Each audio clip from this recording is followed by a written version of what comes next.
Well, my Twitter feed is full of people who are appalled. Appalled that the province of Saskatchewan is considering using the notwithstanding clause to reject a court ruling banning schools from disclosing to parents that their children of tender years have chosen a new pronoun or a new gender. I should remark, though, that Section 33 of the Charter of Rights is that notwithstanding clause. Let me say that again. The notwithstanding clause is part of the Charter of Rights, and yet we're being told by the media party that it would destroy the Charter of Rights.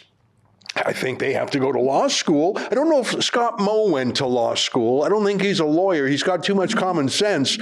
But he is saying he will consider invoking that. I'm very excited by all this. The news broke just yesterday. Joining us now from Edmonton is our friend Lorne Gunter. He's an Albertan, but I know he's a Saskatchewan person at heart. Lorne, great to see you. Good to see you. Listen, Scott Moe. Both of my parents. Yeah. Both of my parents and all of my grandparents were from Saskatchewan. So, well, Alberta and Saskatchewan were twins. They were born on the same day, September 1st, 1905. There were going to be one province called Buffalo, but the feds chopped it in half, so it didn't become too powerful, too populous, too rich. That is the truth. They kept Alberta and Saskatchewan small on purpose. We love Saskatchewan. And, I think of Saskatchewan, plain spoken, unpretentious, neighborly, and then I look at their Premier Scott Moe, who is probably the plainest vanilla premier in the country, the kind of guy maybe you wouldn't even notice him at a party. He reminds me of Hank on King of the Hill, the propane salesman. And look at that guy deciding to stand on principle. Lorne, I'm very excited. Take it away. What are your thoughts? Well, first of all, on King of the Hill, the thing that a lot of people don't realize is if you watch those, at the end of every episode, Hank, who has been set upon by everyone during the episode for being boring and dull and not with it, at the end of every episode, Hank is proven correct. Yeah. But that's a good Scott Moe analogy. I remember when Scott Moe was elected to replace Brad Wall as the leader of the Saskatchewan Party, and I am not. I'm not sort of blown away by most politicians. There are some politicians I really like. I like Danielle Smith. I really liked Stephen Harper. But, I knew Stephen for a long time before he became the prime minister. So, he wasn't really blowing me away.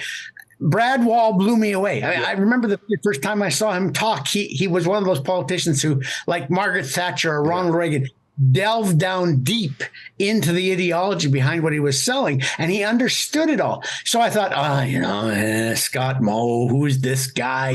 He sort of comes across as a small town implement dealer, and he's not very impressive. No, he's pretty impressive. I've been impressed so far. And this latest maneuver of his to say, no, look, we have said that schools must inform parents if a child under 16 wants to use a different name or different pronouns. We think this is pretty important because parents are ultimately the ones who are responsible for their children. Yeah. And of course, all of the fashionable left of center types have just screamed about all of this, but he's prepared to use the notwithstanding clause. And as you said correctly, it's part of the charter.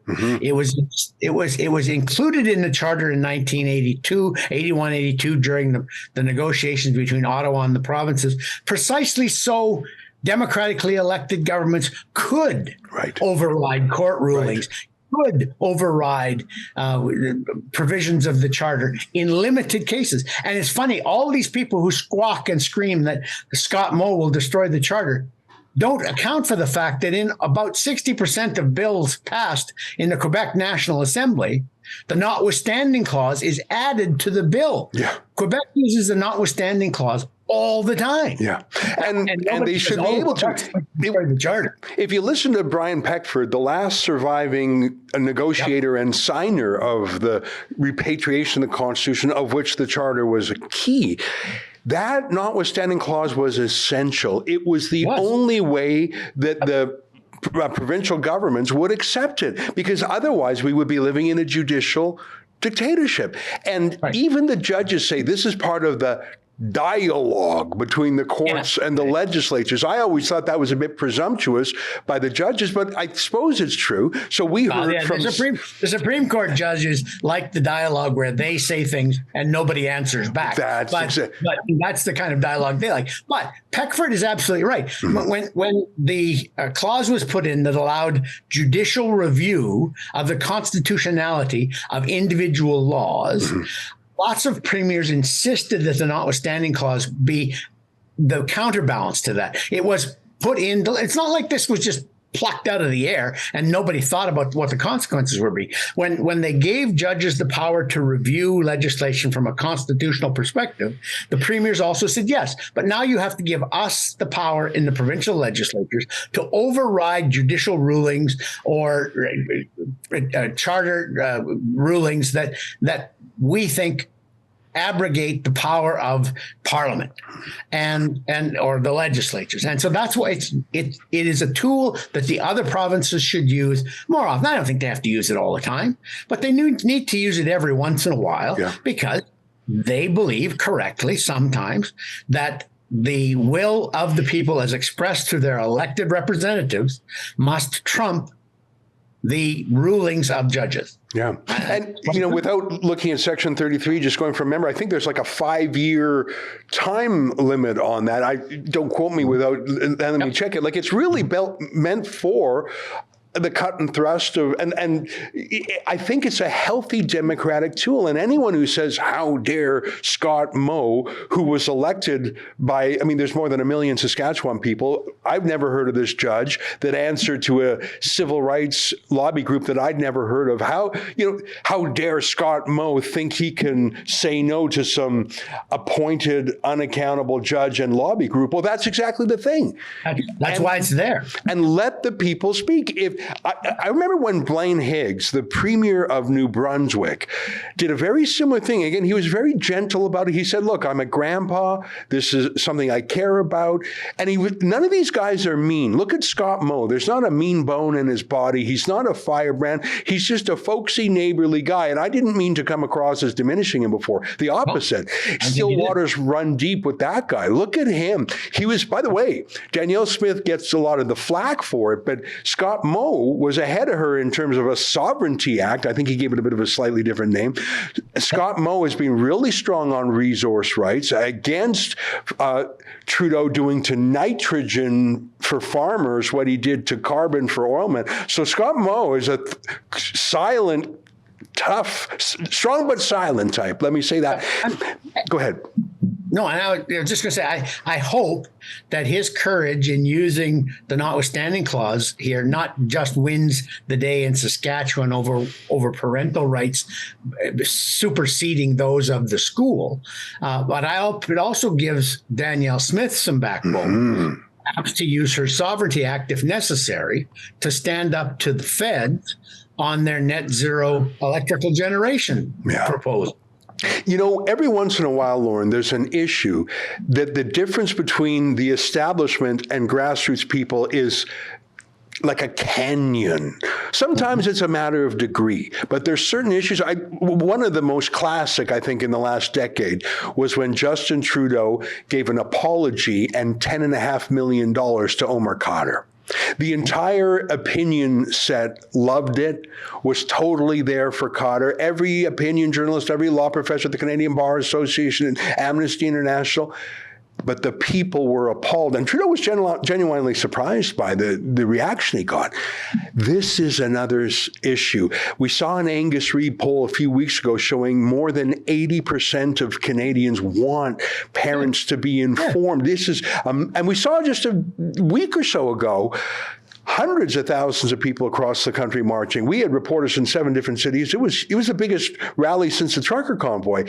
The chasm between the elite, legal elite, transgender elite, and ordinary mums and dads, it's the biggest I've seen since the Khadr payout. What do you think of that? No parent goes to school on day one with their child, whether it's pre-kindergarten, kindergarten, grade 1, and says to the teacher, here's my child, and here's the deed.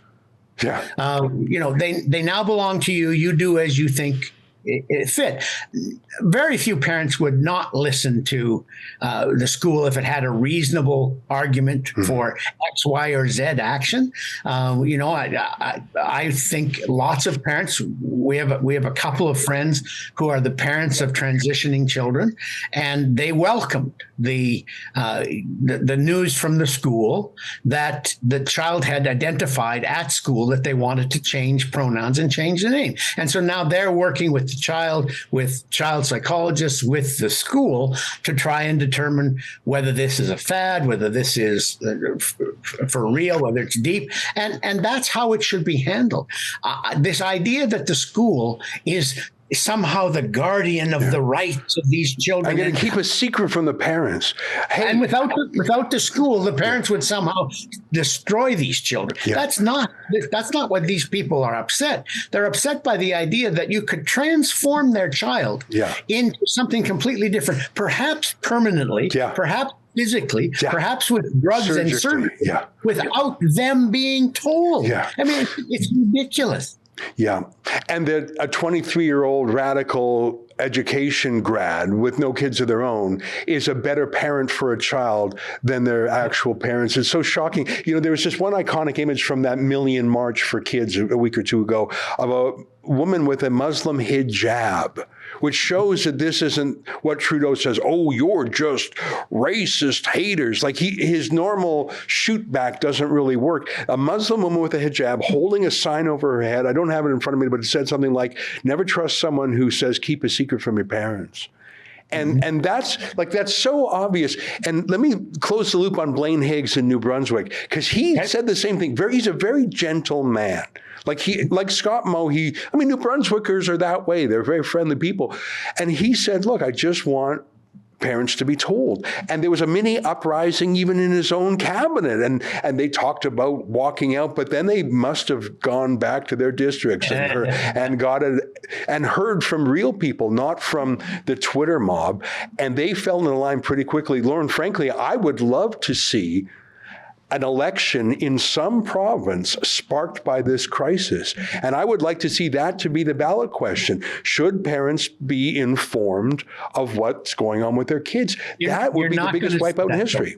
Sorry? You're not going to see that. You don't see elections when 67% of the population lines up on one side of an issue, because almost no politician is going to stand for the 33% that didn't. Yeah. When you have 80, 82, 84%, 10 or 12%, nobody's calling an election on that.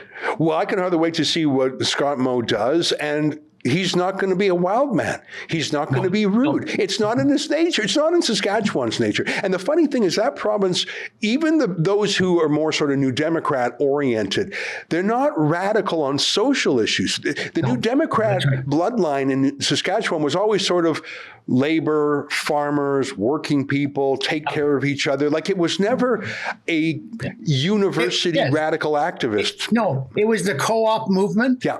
It was the farm gate movement. And what people don't remember is that while Tommy Douglas introduced socialized medicine, Tommy Douglas balanced the books every year. That was the kind of socialism he believed in. He believed in socialism that was fiscally responsible. Yeah. And so it is.